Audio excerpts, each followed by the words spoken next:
Depuis fin juin, les employés du département de l'agriculture inspectent les jardins du Newport Richey, petite ville de la côte ouest en Floride, où ces escargots ont élu domicile.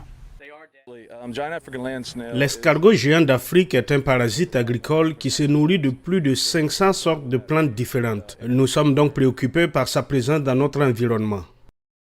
Un seul escargot géant d'Afrique peut pondre jusqu'à 2000 œufs par an, une vitesse de reproduction impressionnante qui en fait un danger pour l'important secteur agricole de l'État. Cet escargot peut pourtant être dangereux pour l'homme. Un autre problème avec cet escargot est qu'il est porteur du ver pulmonaire du rat qui peut provoquer une méningite chez l'homme et nous avons détecté le ver pulmonaire du rat dans cette population vendredi dernier dans notre laboratoire de Gainesville. Pour venir à bout de ce mollusque destructeur, les autorités utilisent aussi du méthaldéhyde, sorte d'antilimace inoffensif pour l'homme et les animaux. New Richey a été placé sous quarantaine. Aucune plante ne peut en sortir pour éviter qu'un escargot ne s'échappe avec elle.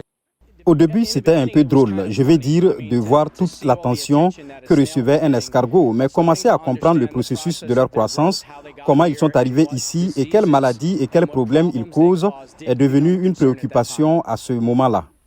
L'escargot géant d'Afrique a déjà été éradiqué 2 fois dans d'autres parties de la Floride, en 1975 puis en 2021. La dernière campagne d'extermination dans le comté de Miami s'était faite au prix de 10 ans d'efforts et de 23 millions de dollars de dépenses.